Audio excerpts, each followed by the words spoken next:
আমার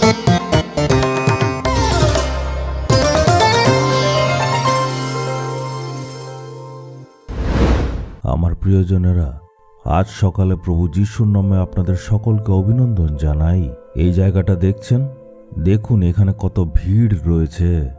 এখানে অনেক পর্যটকরা এসে থাকে। এটা হচ্ছে অস্ট্রেলিয়াতে সিডনি শহরে বিশ্ববিখ্যাত জায়গা। এর নাম হচ্ছে ওপরা হাউস। এর ভেতরে গেলে অনেকগুলি আপনারা থিয়েটার দেখতে পাবেন। এখানে নানা রকমের অনুষ্ঠান হয়, নানা রকম নাটক হয়, অনেকগুলি মঞ্চ আছে। এটাকে দেখার জন্যই এখানে এত মানুষ এসেছে। ঠিক আছে, এখন আমরা দেখব আজকে ঈশ্বর বাক্য আমাদের জন্য কি। দেখব হিতোপদেশ 8 অধ্যায় 17 পদ।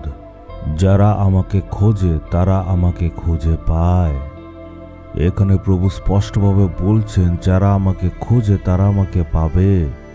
প্রত্যেক দিন ভোরবেলা উঠে প্রার্থনা করার অভ্যাস করতে হবে। যীশু খ্রিস্ট হচ্ছেন আমাদের জন্য এটার উদাহরণ।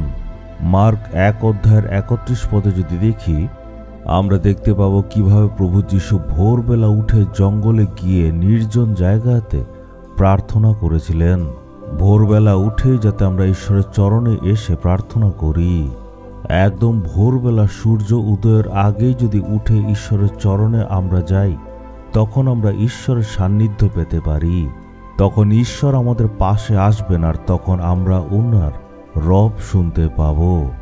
আমরা বাইবেলে দেখতে পাই ঈশ্বর মোশিকে বলেছেন যে তুমি প্রতিদিন ভোরবেলা তাড়াতাড়ি উঠে প্রস্তুত হও, আর তারপর আমি যে জায়গা তোমাকে দেখাবো সেখানে তুমি আসো, তখন আমি তোমার সাথে কথা বলবো।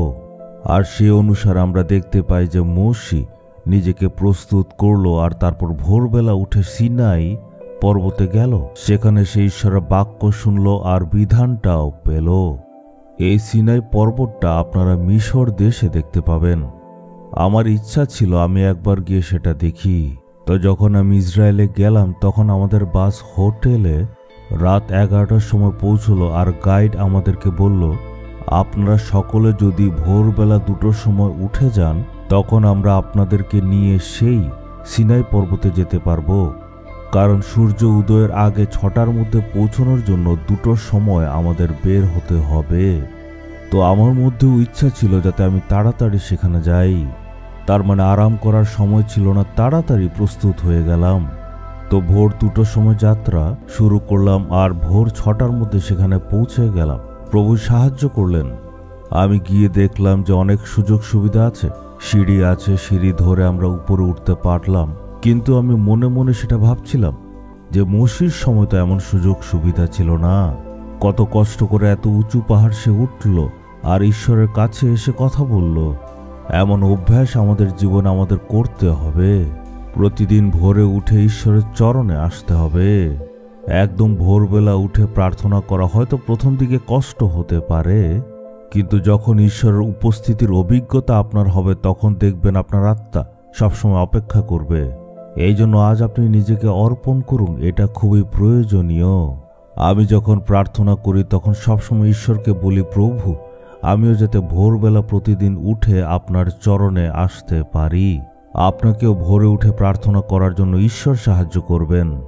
আপনি প্রার্থনা করে বলুন, প্রভু ভোরবেলা উঠে আপনার চরণে আসতে চাই। আপনি যদি ঈশ্বর থেকে চান, প্রভু আপনার বাক্য শুনতে চাই, আপনার উপস্থিতিতে আমি থাকতে চাই, সেই অভিজ্ঞতা আমি পেতে চাই, তখন ঈশ্বরের উপস্থিতি অনুভব করবেন। চলুন প্রার্থনা করি। প্রভু, এখন থেকে আমি ভোরবেলা উঠে প্রার্থনা করতে চাই। আমি আপনাকে খুঁজতে চাই, সকল বাধাকে আপনি ধ্বংস করে দিন। প্রভু যীশু খ্রিস্টের নামে চাইলাম, আমেন, আমেন।